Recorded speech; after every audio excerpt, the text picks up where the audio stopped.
This storm is going to have all of our dogs going crazy. All right. Good evening. Welcome, parents. We appreciate you joining us this evening. We're fortunate to be joined by several of our USD 289 staff members. We thank Kelly Lawrence, elementary counselor, Gwendolyn Jacobs, the executive director of teaching and learning, Michaela Willis, middle school counselor, Ali Bunger, high school counselor, Brad Burkdahl, 612 assistant principal and athletic director, and Marcia Munsell, elementary principal. So we thank them for joining us as well, and they'll be here to help answer questions. We want to share a few things with you tonight about a reopening plan. And remember, if you have questions, please use the Google form. And we have several questions that you've submitted over the last couple of days, which is great. We'll work with you to answer those tonight. We'll also be posting an FAQ. So if you don't hear the answer to your question, you can check that FAQ page, which will be on the website.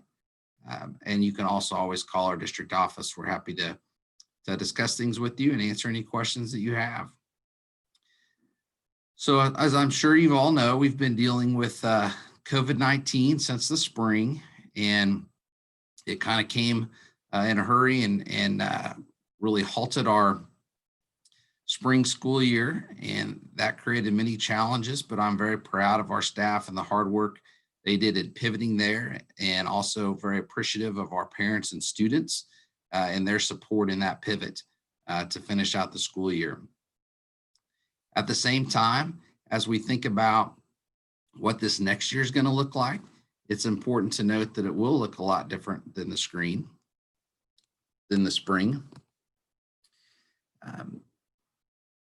This plan will have an operations component that works to ensure the health and safety of our students and staff, and that those things are addressed in all three delivery models.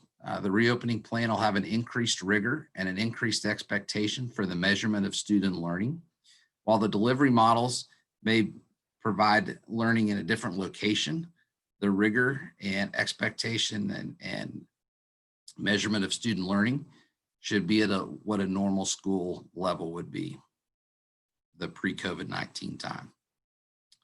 The plan must be flexible so we can move from one model to another should state or county health department guidelines change throughout the year based on the spread of COVID-19 in our area.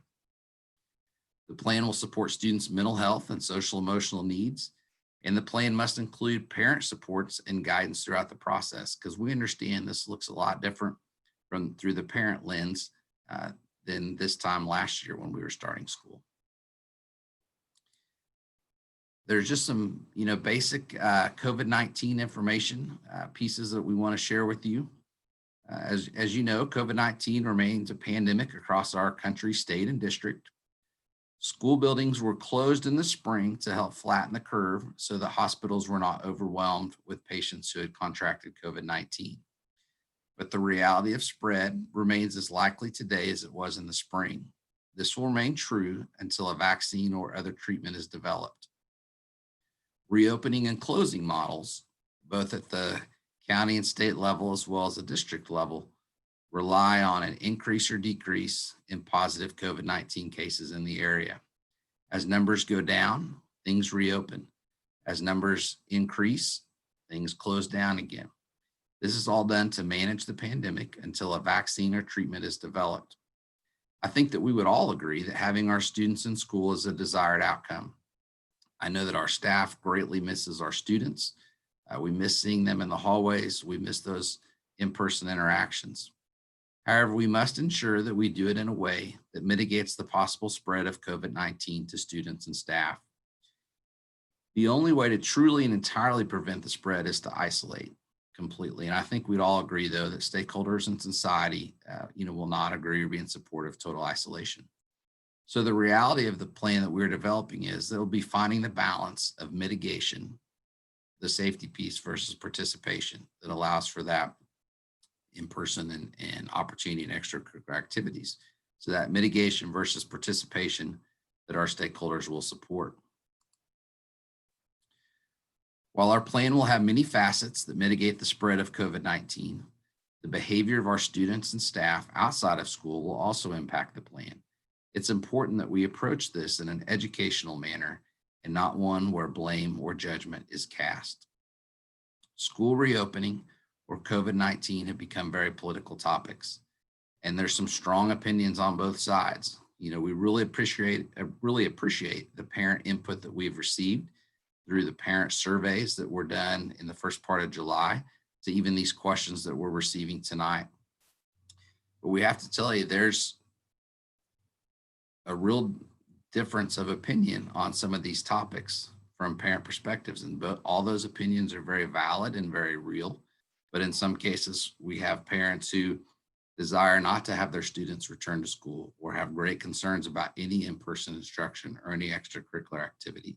At the same time, we have parents who are very adamant that students should return to school right now and that we shouldn't have any or should have minimal modifications in place, and extracurricular activities should take place as normal.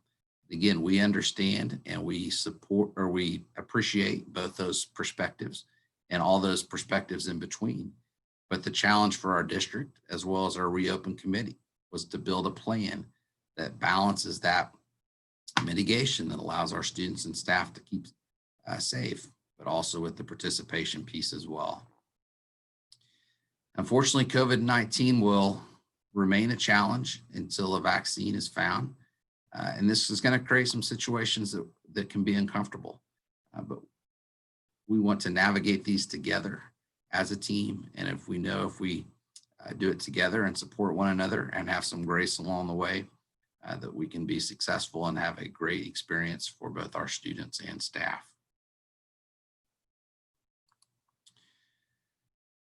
So I talked a little bit about some of the challenges or differences of opinions. And part of I'm going to introduce our reopening committee in just a second, but part of their challenge too was there really isn't that one national or one state or one county reopening plan.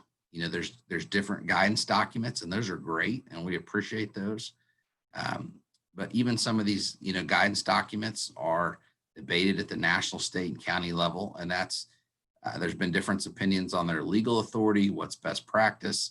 And so as districts across the state work to reopen, we're balancing all those factors and considering all that information. We know that many of our students face risk if we do not have them return to school in some capacity. Depression, abuse, hunger. And we also know that COVID-19 poses some risk to students and staff in any in-person model.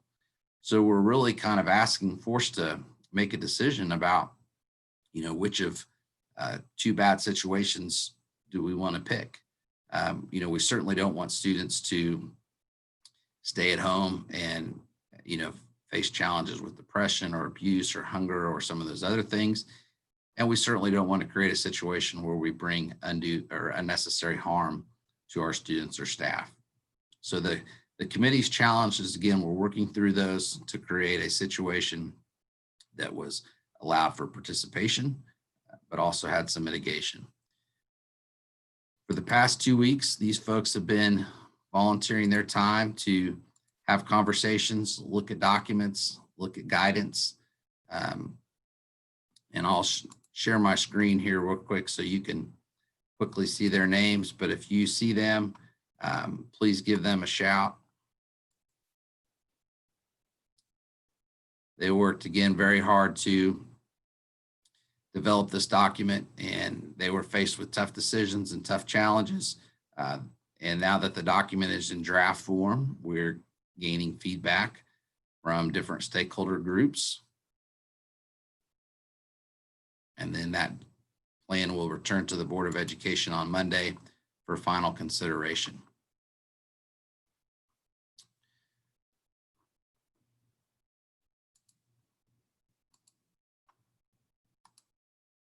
It's important to note that the USD 289 reopening plan will implement health and safety protocols and requirements as outlined by the Kansas Department of Health and Environment, the Center for Disease Control, various executive orders from the state of Kansas, the Franklin County Health Department guidance, and any additional orders from Franklin County or the state of Kansas.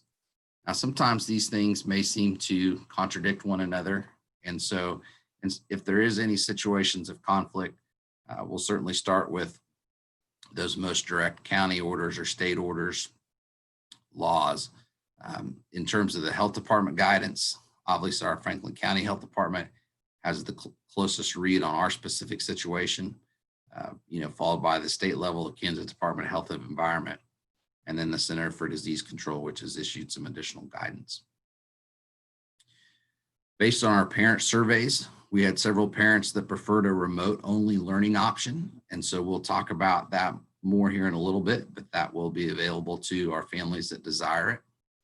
And again, all three of these models in this plan, it's a balance of mitigation versus participation in the creation of these in-person learning models for our parents and students. We had some questions come up about the start of school and why that date was chosen. So again, I want to share my screen with you here.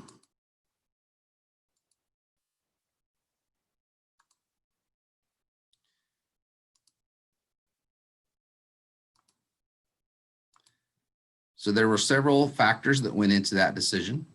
One, we want to consider how long our students have been out of school and possible impacts that further delay could have to them. Two, we want to consider time that our teachers need to prepare for this new model. Three, we want to consider county and area data.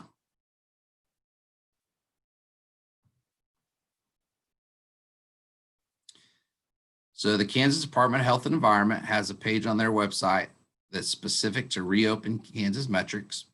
So you can go here and click on the link. And then it allows you to go down and look at the rate of new cases by onset, as well as then to break that down by county. So if we go down and look at county, the county level, for instance, we're in Franklin County. And right now our line is trending upward, which is not what we desire. We want to see a line that's trending downward, but if nothing else, something that's remaining flat. So we could also go in here and look at metrics for Douglas County and Miami County and Johnson County, which also have area in our district. So we'll show you Douglas County. That's more of the type of line that we want to see. You can also check out hospitalizations and rate of death.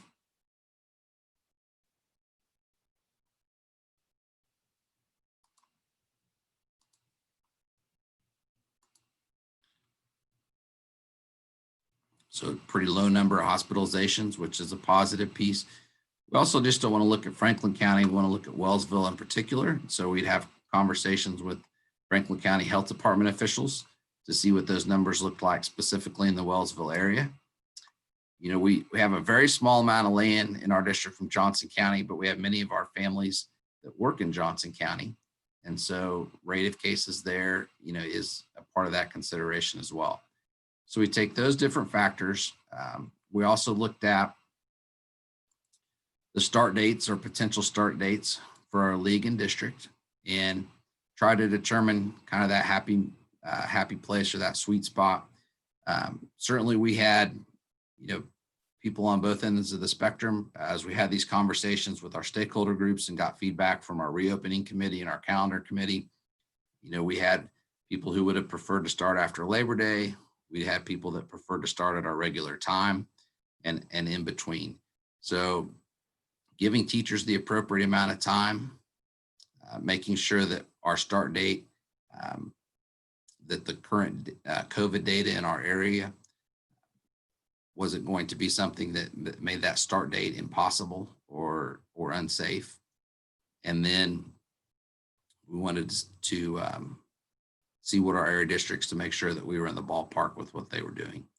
And while there are some larger districts around us that are starting later, and we have one of the other districts in Franklin County that's starting later, The other two in Franklin County, as well as schools in our league, are either right where we're at or a little bit earlier.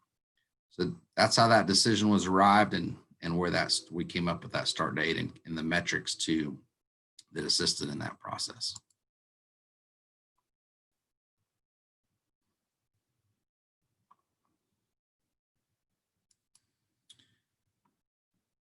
It's very important to me that not only in this piece, but when we have initiatives, that we use a collaborative process that involves all stakeholder groups. And so I want to take just a second and share what this process looked like in terms of the involvement of stakeholder groups.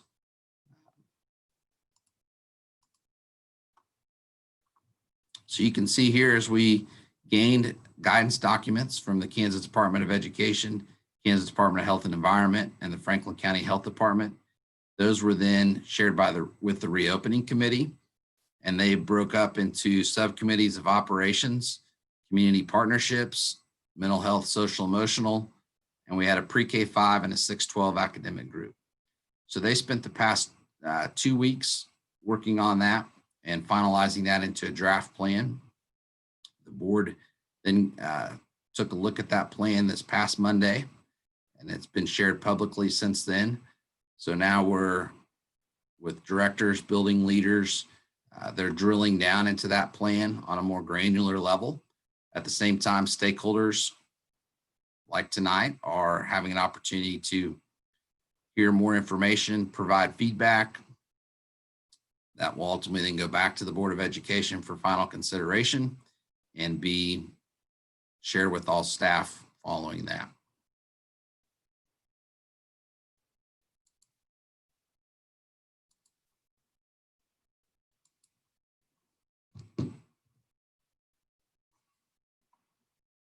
Okay, let's take a quick look at our reopening draft and a couple of highlights from there.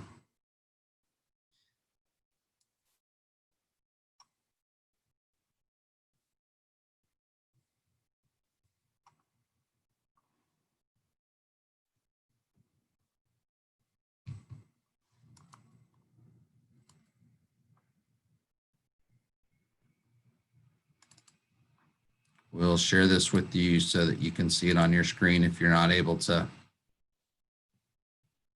open it up at home as we go. So this plan has 3 models. And one of the questions that gets asked a lot is, do we get to choose what model we're in?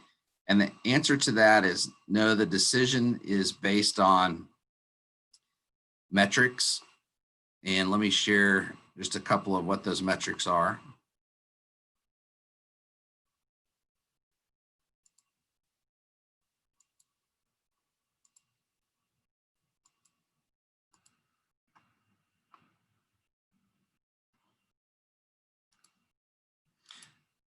So this guidance came from the Kansas Department of Education, the Navigating Change document that was released, and it was Kansas Department of Health and Environment was also part of that. But in situations where there's low spread or that bar that trend bar is going down, would be in time for an in-person model, full in-person model. If it's flat or we have a slight rate of increase, then we would potentially be in a hybrid model. Or if we have a steep increase, then we might have to go to a remote model. And again, it's not just that one piece of data for the county, but it's a consideration of both that data at the county level as well as the Wellsville level. And counties right now are issuing kind of gatekeeper status where they're putting together some information that helps schools countywide kind of determine what are those, thresholds. And so Johnson County released theirs the other night, and there'll be different meetings with our county health department and schools in Franklin County this week that will aid in that plan as well. Our goal is to stay out of the remote only model, other than situations where parents who may want that model, they do that remote only piece separately. But for the rest of our students, we want to stay out of that remote only model if possible, because in-person instruction is an important piece that we don't want to miss out on.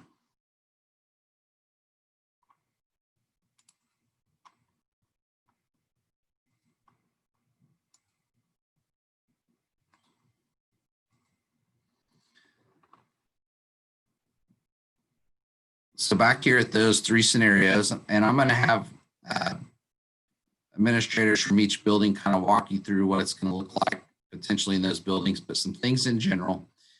In person would be where nearly all of our students are here. Essentially anyone that didn't choose that remote only option. We would have mitigation things in place, but we cannot guarantee that social distancing will happen 100% of the time, because we need to remember that we're dealing with kids, and that 6 feet piece, while we can model it and while we will teach it to them, anytime you have large groups of people together, there's going to be that time where it may not be able to be followed 100% of the time. But we'll follow CDC, KDHE guidelines, Franklin County Health Department, as well as we'll be implementing the governor's mask order and temperature checks and hand sanitation. In the hybrid model, that could look a couple different ways. The goal of the hybrid model is to reduce the number of people in a space in an in-person environment. And so one possibility would be that it would be half the students here at a given time. But what we're really looking for is that approximately 10 students per adult, that 10 to 15 student per adult ratio. And so as building leadership teams meet this week to drill down this plan on a more granular level, we'll provide additional information as to what this hybrid model will entail, because if we could get to a situation where we could get, say, 80% of our students here and still maintain that lower student to adult ratio in a space, that would still be considered in the hybrid model, and maybe students would be here in person 4 days a week and with the remote learning 1 day a week. Because while the hybrid model is probably our best model in terms of the balance of mitigation versus participation, we also know that it creates a burden for parents, because when students are on those remote learning days, they're home, and for certain age groups, parents would need to be home with them or have another adult home with them. And that can be difficult, in situations where both parents are working, even if a parent's working from home, to try to sit there and support their students' learning, is a challenge. And we understand that. Part of our community support committee has been working to potentially provide parents some options of where they could receive some support during the day from community organizations through some community partnerships. As well, we're asking our building leadership teams to drill down to see what that adult to student ratio looks like. And some of those numbers, are going to depend on enrollment. Some of them are going to depend on how many people opt for the remote learning. So while we'd like to have that definitive answer, it's going to be like this today, we want to continue to make it the best possible scenario that we can. So if we are in that or are utilizing that, that it's the best situation that we can make it in that model for parents and families. The remote learning would be where the majority of our students are learning remotely. There would still potentially be the opportunity for small groups or individuals to come in at different times. Again, these models really are about limiting the number of people in a space interacting at any given time. So at this time, I'm going to ask Mrs. Munsell, our elementary principal, to share about some more details and just maybe a way to help us get a little bit better feel for what hybrid and remote learning could look like at Wellsville Elementary. Sure. Okay, well, first I want to say that this is still a work in progress. We have a building leadership team meeting tomorrow, and we'll be meeting throughout the next couple of weeks to finalize all of our plans, no matter which plan we start with. But I often get asked, how is this going to look different than it looked last spring? And so in many ways, it will look different. The biggest changes, I think, will be our hybrid model will probably include not having all of our students in the building at one time. And that's for that social distancing piece and doing the best that we can to maintain the safety of our students. What that looks like for sure, I'll know a little bit more after tomorrow. It could be a variety of different schedules, but we want to get that information to you as quickly as possible. So when when you're in the building, when our kiddos are in the building, it will probably instructionally look very much like it has in the past. A couple of changes from the spring. We will be using Google Classroom. That will be a platform that we'll use across the district. That way folks have some consistency. I know that if you are a parent of a middle or high schooler, you're familiar with Google Classroom. It is an easy instructional platform as well as communication platform. So we will move to that platform regardless of the structure that we're in. So whether that's in person, hybrid, or remote, we'll be using Google Classroom. You'll be very used to that. We can switch back and forth very easily if we need to. On the days that students are home, so on those remote days, if you are not in the building, our kiddos will have to have that engagement piece with work. That doesn't mean that they will be zoomed into our classrooms all day long. There's some flexibility for you at home on when those students do work. We want to make sure that our kiddos are engaged, so they might zoom into a class meeting. We might zoom them into some counseling meetings and that kind of thing. But most of their work would be through Google Classroom, some videos. We have a new reading series, so it would be through the online piece of that. Those kinds of things lend themselves very well to remote learning. If students are in the building, even with half of our students at a time, we would be looking at restricting some as many transitions as we can with our little ones. So looking at how we are having our lunch, we will be looking at when and where they go to specials, those kinds of things. But hopefully when they're in our classrooms, we can keep that as normal as we possibly can for them. Did that answer your questions, Mr. Bradbury? Yes, that was excellent. Mr. Bergdahl, would you share with us a little bit about what that'll look like at this point, at least at the secondary level? Yeah, for the hybrid learning at the secondary level, we'll still use our Google Classroom, and it's going to look a lot like a flipped classroom, where that is the students will get their reading materials, videos, anything the teacher wants to have, they'll get that at home. And then when they come in, that's when they'll have the performance piece. That's when they'll do their tests. That's when they'll have the one-on-one instruction from their teachers. The remote learning, it's going to be just based on numbers. We've got a program called Edgenuity from Greenbush that we could use. But if our numbers dictate more than that, then we will have a teacher that will also help with the remote learning at home. Some things our building leadership team are working on in our hybrid model. We're looking at passing periods. We're looking at numbers at lunch. We're looking at, where do students go when they arrive, and just depending on what kind of numbers we have, just creating our best plan for our students. Thank you very much. A couple other things that I would note about the hybrid model and the remote model that'll be different from probably anything we've experienced before.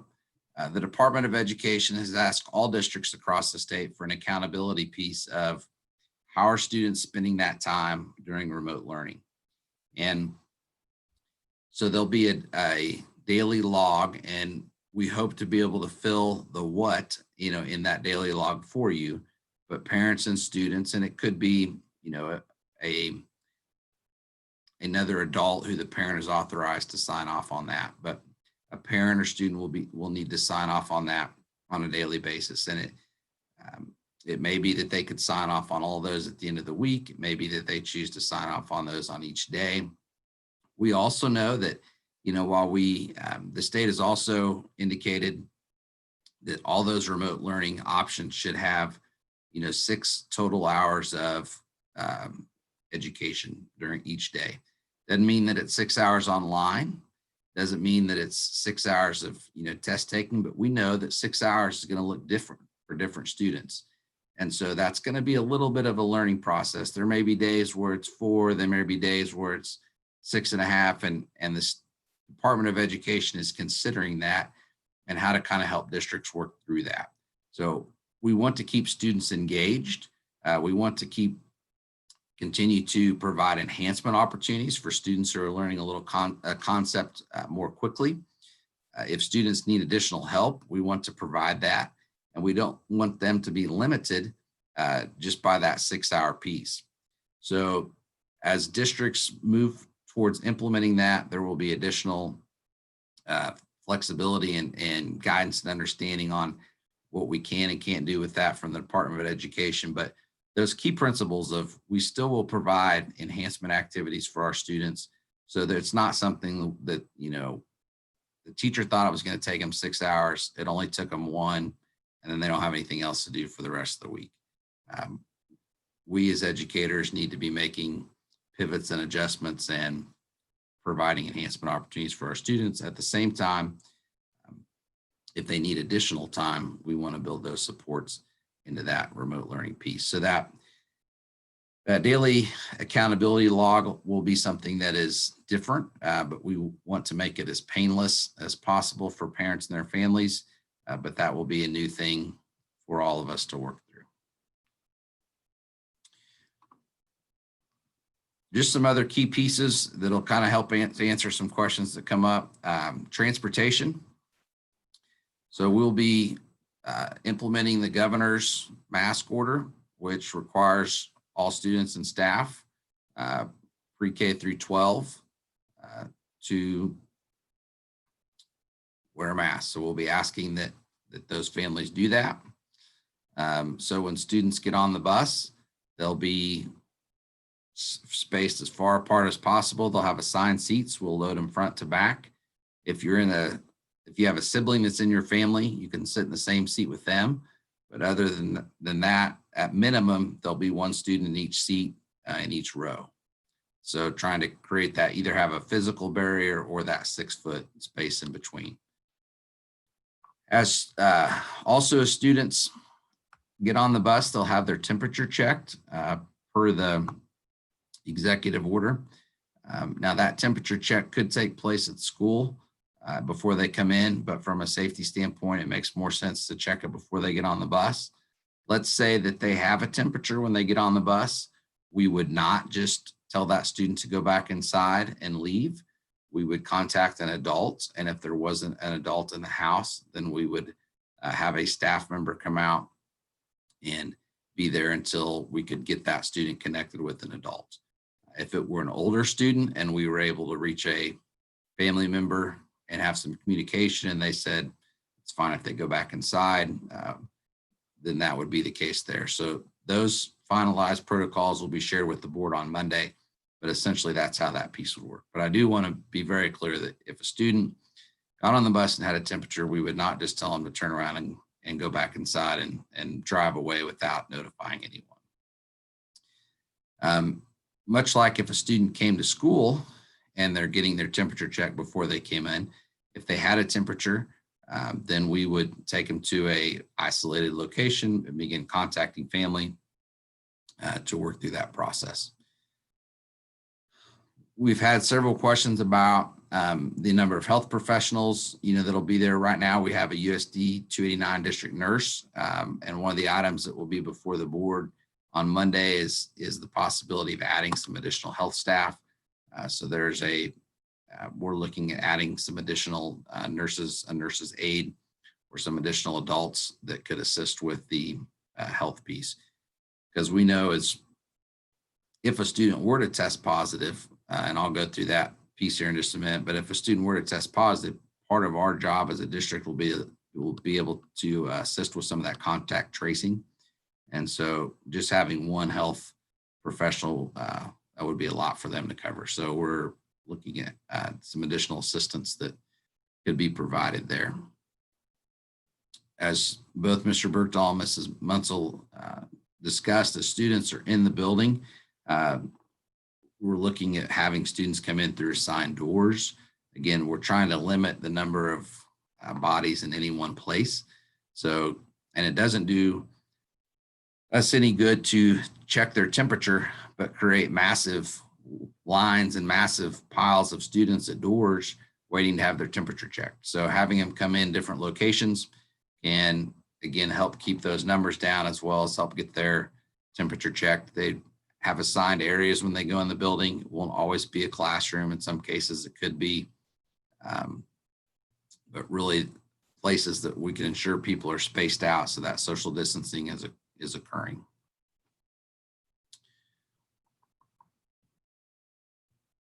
Same thing with breaks and transitions. Things like one-way hallways, things like staggering breaks to minimize groups of people in the same place at the same time.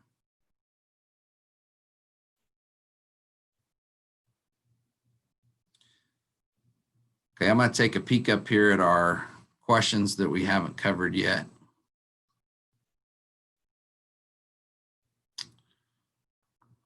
A lot of things on, how are things going to be sanitized? Through a combination of, wiping surfaces down with, Clorox wipes or similar piece.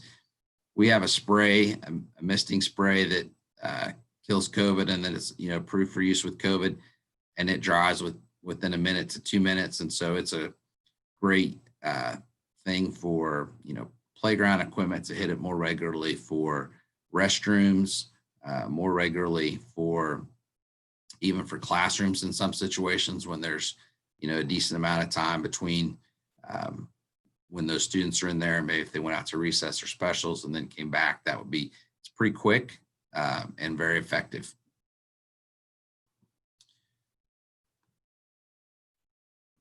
And we've been using it through our summer programs in the weight room, gyms. Couple questions on if students participate in the remote only option, will they be able to still participate in sports, cheer, dance, or other extracurricular activities? So Keisha and Mr. Bergdahl, please jump in here if I state this incorrectly, but Keisha changed their participation rules. So as long as they're enrolled with us through USD 289, even if they're in a remote only environment, they would be eligible. Now, the board will act on that officially in the adoption of the plan, but in the draft, it was recommended that they be eligible to participate and not have a different set of rules. So as long as they're enrolled in USD 289 and participating either in an in-person, hybrid, or remote, even if it's remote only all year, they would be eligible for participation in activities. A lot of questions on masks. And, what's the difference between suggestion, requirement, and some enforcement questions? So we believe that, and our reopening committee felt very confident that masks will help us stay in an in-person model longer, and masks will help us play sports longer. The governor's order right now, and there's legal debate on who can do what and who can enforce what. There are some counties that are starting to look at that, but currently in our district, in our county, we have the governor's order. And so we will be implementing that. And again, there's great legal debate about who can enforce what. And so we are getting additional guidance on that, and we'll have a more definitive answer as before the start of school as far as what that would look like. But at this point, we will be implementing that order, and we're feel that it's important for people to have their masks on. That order will expire at some point. September 15th is the date that is believed that that will expire at some point. So what will our district do after September 15th? Again, that would be a board decision, in terms of approval, but based on our reopening committee's discussion and the guidance from the Kansas State Department of Education, I foresee a situation where we would ask staff and pre-K or staff and 6 through 12 students to wear masks, and we would have certain situations where we would recommend masks for students at the elementary level. But that would look a little bit different than what our current piece today does in terms of implementing the governor's order.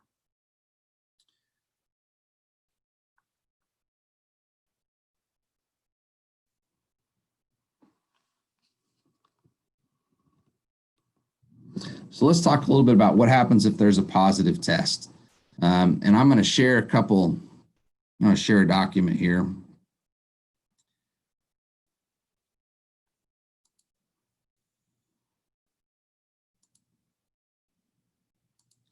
So if there's a positive test, we will utilize these protocols. And these protocols are developed by the Franklin County School Districts along with the Franklin County Health Department. So there's 5 stages. Stage 1 is prevention. And really those are the things that we talked about in our plan. We're cleaning, we're limiting visitors, we're putting those mitigation things in place. Stage 2, 1 or more confirmed cases of COVID-19 in a specific area, like a classroom. So persons who have come into close contact, and close contact has been defined as within less than 6 feet for 10 minutes or more. So those individuals in close contact would be tested and quarantined.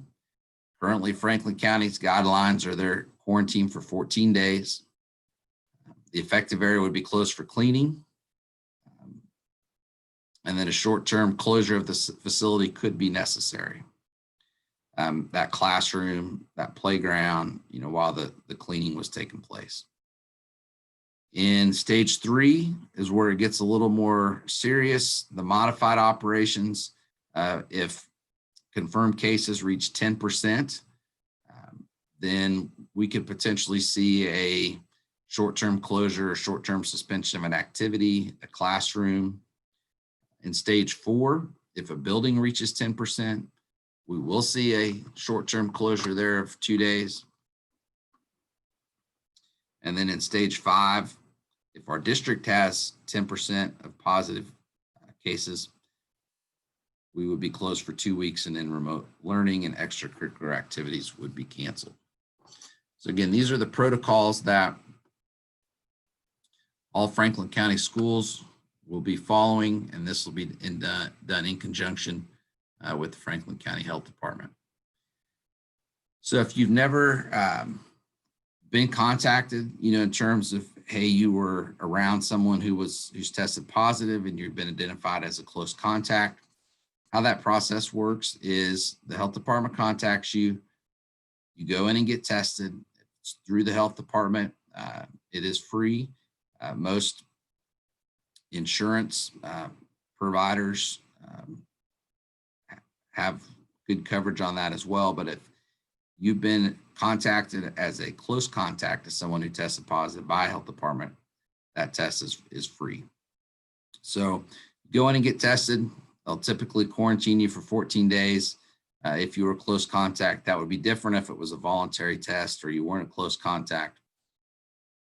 If you test negative, you're still going to be quarantined through that 14 days. If you test positive, then you're quarantined for 10 days if you don't have symptoms, or you're quarantined for 72 hours after your symptoms stop.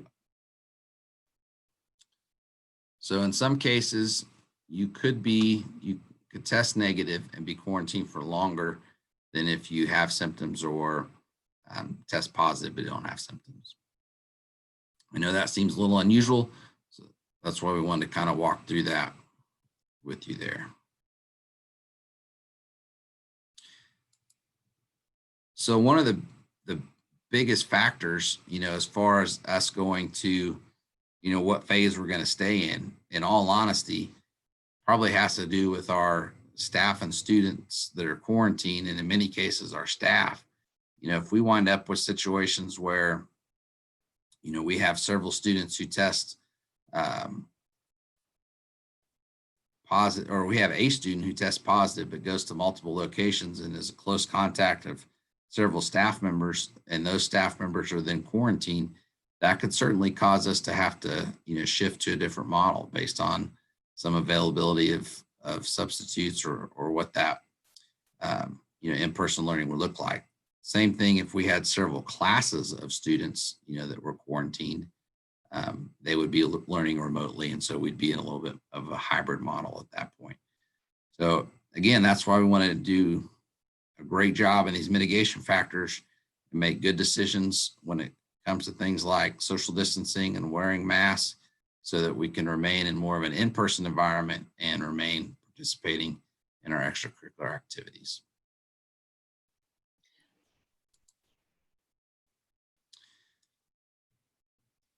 Another question, in terms of the start date, yes, the first day for students is August 27th, but if you are in a CTE class or dual credit class, your online college class might start August 20th, and I'm just making the date up, but your counselor or building will be in contact with you there.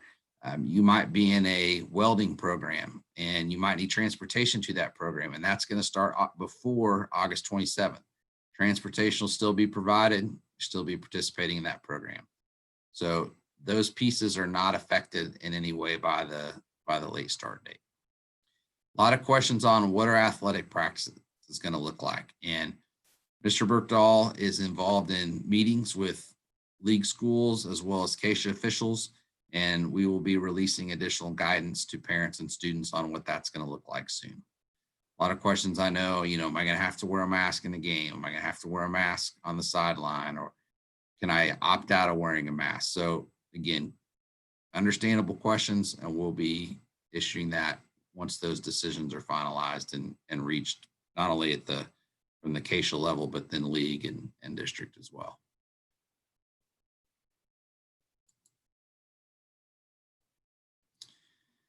A lot of questions in the hybrid model about, if it's half students or 80-20 or whatever the percentage is, what day am I going to go on? Am I going to go the same day as my friends, my siblings? So and what about daycare? So our building teams will be working here over the next few days to identify those groups and make them as close to perfect as we possibly can. Now, one person's perfect is another person's terrible, but yes, students of the same family will be in the same group coming on the same days. As much as possible, if you go to a common location after school, daycare, those kind of things, we'll try to get those in the same groups as much as we can. One of the questions was, can we put people who are all on the football team or all on the volleyball team in the same group? So if part of that group gets shut down, that one I don't know that we'll be able to. We'll certainly take a look at it, but as students move to different sports and students who might be involved in, football or volleyball, but then they're also involved in cheer, and I don't know that we can guarantee all those things, but certainly if you're in the same family, and as much as we can if you're where you're going after school. We will look at those other factors like sports and those kind of things, but we've also got to be able to keep that 50-50 piece. And it's a positive, but the majority of our students participate in extracurricular activity. And so being able to perfectly divide those is a great challenge, but we will consider many factors as we do that. And we will get that information out to parents as soon as we can, so that you could have that. And it's good to get a little feedback there and see if maybe we've missed something along the way. A lot of questions on, so what model are we going to start in? If, as I told the board Monday night, if we look at our data and those pieces that we measure, and my most recent conversation with the health department was that, while they're never going to 100% mandate unless our caseload is really high, and it's based on that chart, where our levels were at, the hybrid model was the appropriate model. The other thing about starting in the hybrid model for a couple days is that it allows us to learn those routines in a time that's less stressful than if we were to implement the hybrid or remote learning model for the first time in the middle of the year in the COVID outbreak. It's going to be a lot harder to learn the routines at that time. So there's a very possible scenario in which we could begin the year for 5 to 7 days in that hybrid model, not only because of where data is currently at, but where to establish those routines and practice those things. And then hopefully we'd be able to move to an in-person model.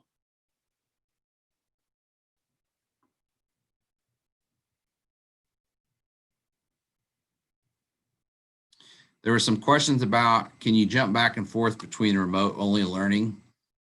And we're going to ask you to make a commitment for the semester on that, because it's going to look a little bit different than the remote only piece that comes along with the in-person hybrid or remote. And there's a lot of questions about, who's going to teach that. And both principals hit on a little bit, but the reality is it's going to, as we decide what staff to assign to those things, it's going to come down to numbers.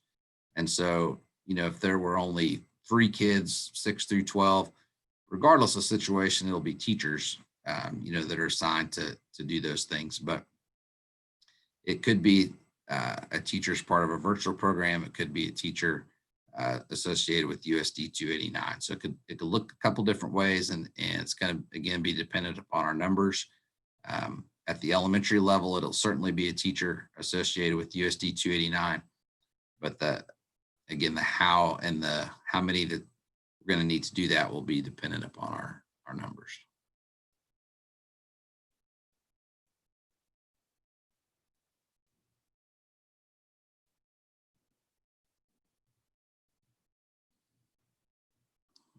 Mrs. Jacobs is kind of helping me monitor questions. One on HVAC. We did have a group come out and study our HVAC system, because there is some, if your HVAC system is not working at a functional level, that can help create a higher possibility of spread of COVID. We'll share that report Monday night, but we did get a positive report back there as far as concern about CO2 levels and those kind of things, which are typically indicate low airflow and create some additional concerns about COVID.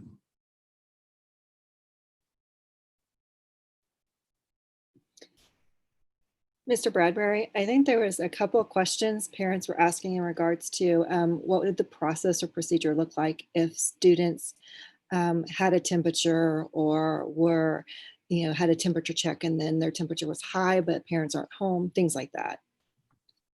So we would keep them at school until we could notify or we could have an adult come get them. Certainly, we understand a parent may be at work and it may take a few minutes,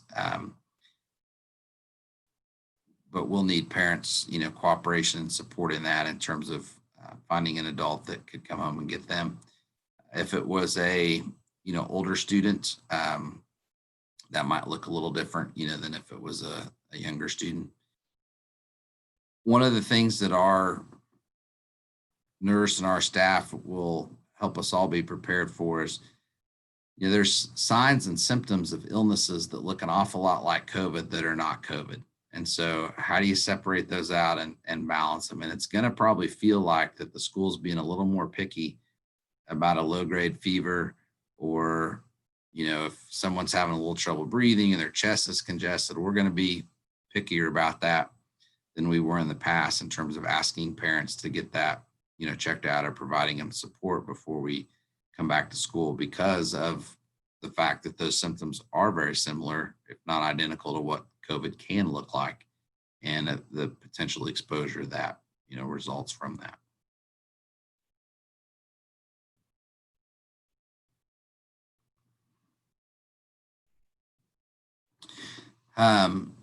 And Mrs. Munsell, we've gotten a couple questions about special education, and, I know we've had some situations where parents have requested testing possibly, or requested some things, and how do these models impact that timeline?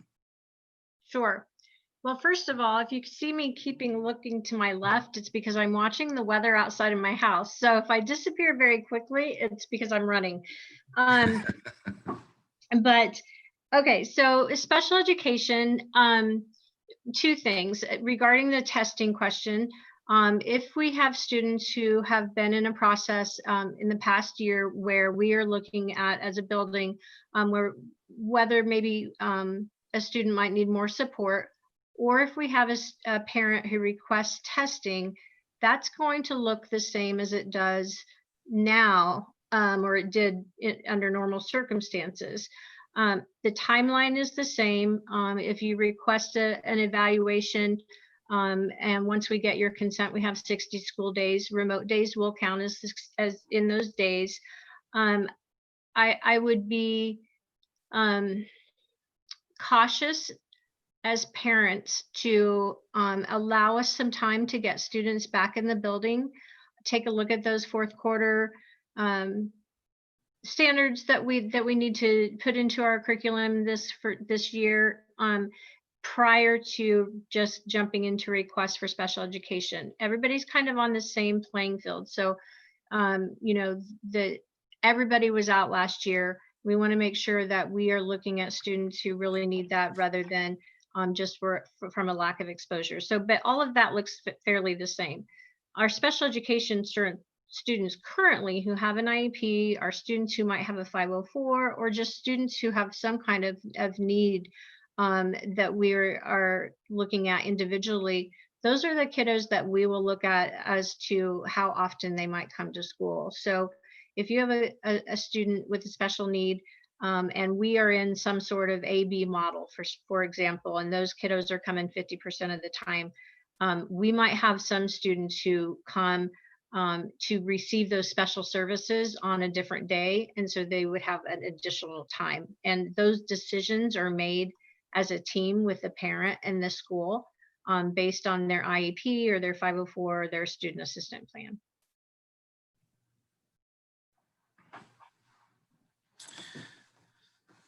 Very good. And I think that was, I think that'll help answer a couple of questions that came across. Absolutely.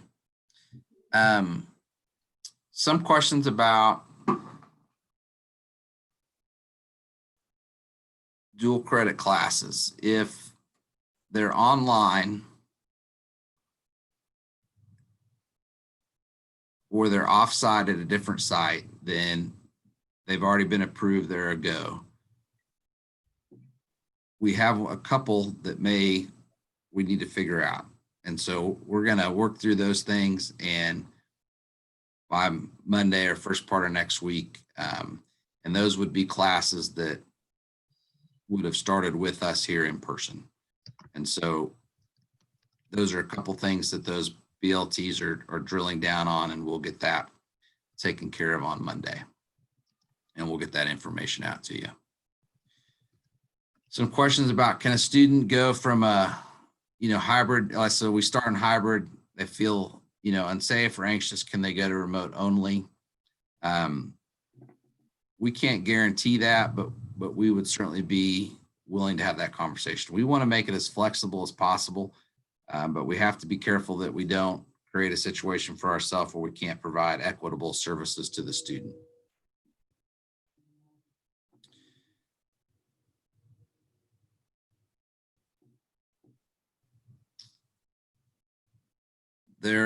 So one of the questions was, just came in, can you clarify remote teaching?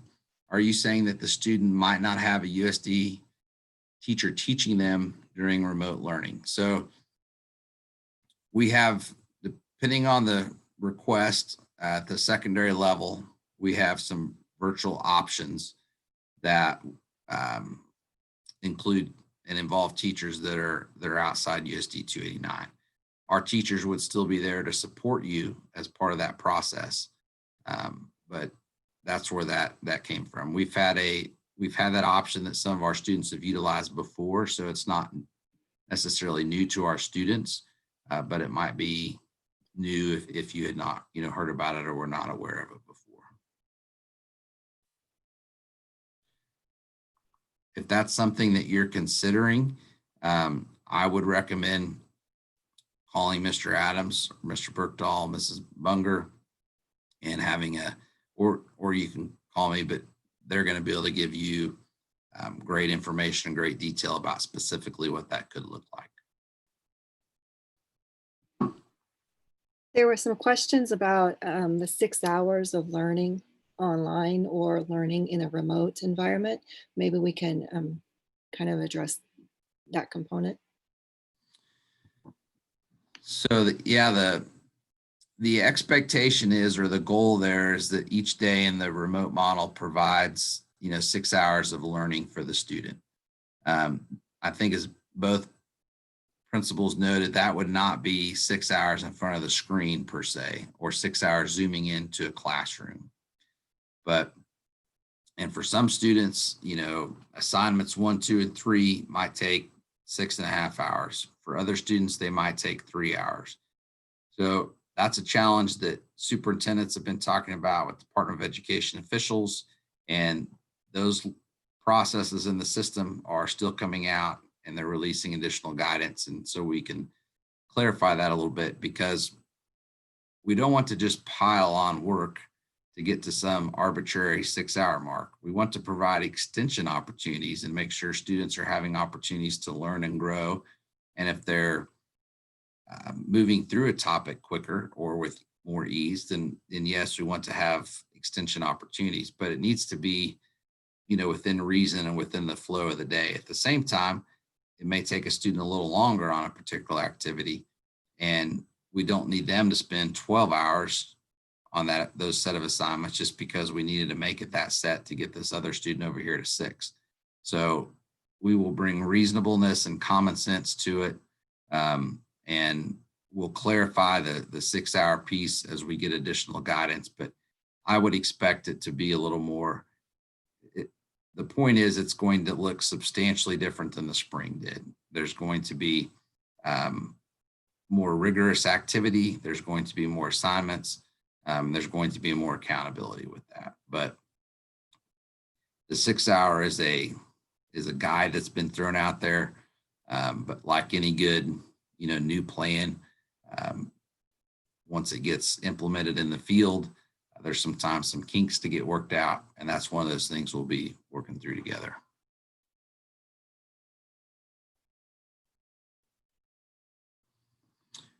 There were some good questions on, what about Google Classroom training for teachers? And so our counselors, this is part 1 of the parent information meeting, but our staff, and it'll be led largely by our counselors, will be providing, we'll come on and do a similar session again and be talking about some resources that we can provide to you as parents that will hopefully help you support your student through whatever model we're in. So we'll also hope to have some videos to release to you that you can watch at your own pace. And then after watching those videos, do one of these sessions to provide some additional guidance. Because one of the things that we ask our reopening committee, and then are in turn asking our BLTs, is to provide that parent support piece, because we know these learning models are going to be different than anything we've done before, and that's going to look different through the parent lens as well. And so that could include a hotline in the evening. If I'm doing my remote learning in the evening and it's 5 o'clock, who do I call to get help? If it's 5 o'clock in the evening and I'm doing my remote learning and I can't access my Google Chrome, who do I call or email? And how can we get real-time help to you? So those details are being worked out, and those next sessions will include that information.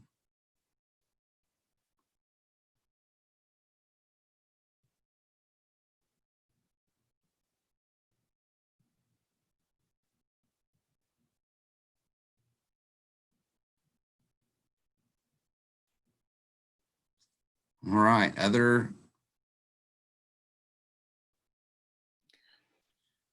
don't go know. through. Go ahead. Go ahead. I'm sorry.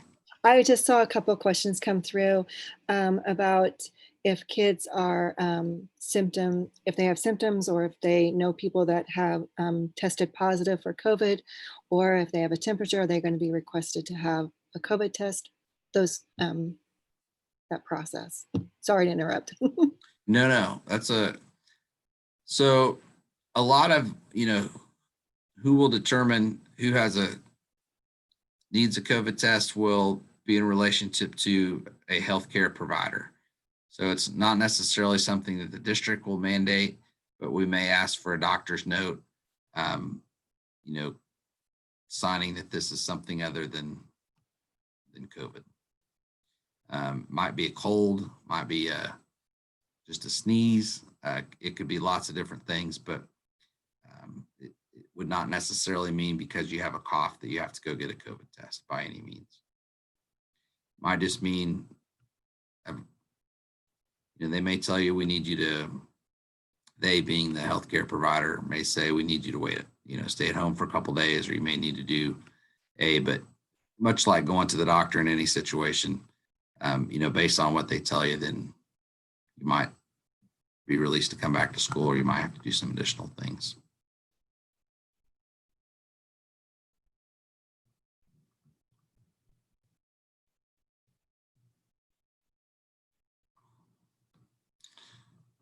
All right. Well, we greatly appreciate you joining us tonight, and I want to thank our staff for being on here and supporting me in this endeavor.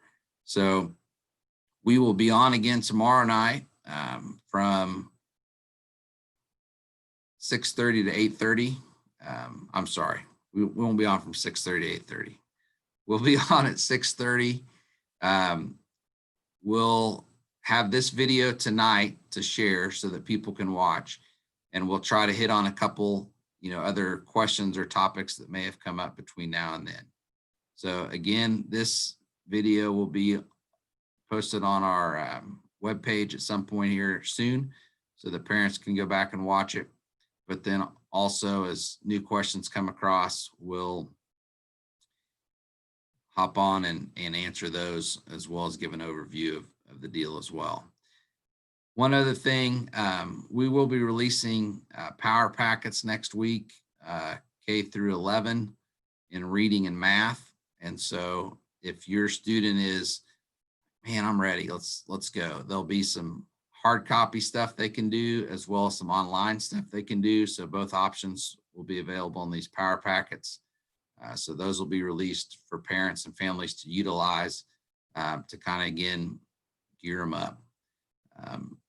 Then when they come back, is an important piece I think we want to also note is our staff will be considering those fourth quarter standards and things that our students may have missed, so that we provide those, restoration and reteaching opportunities as students return.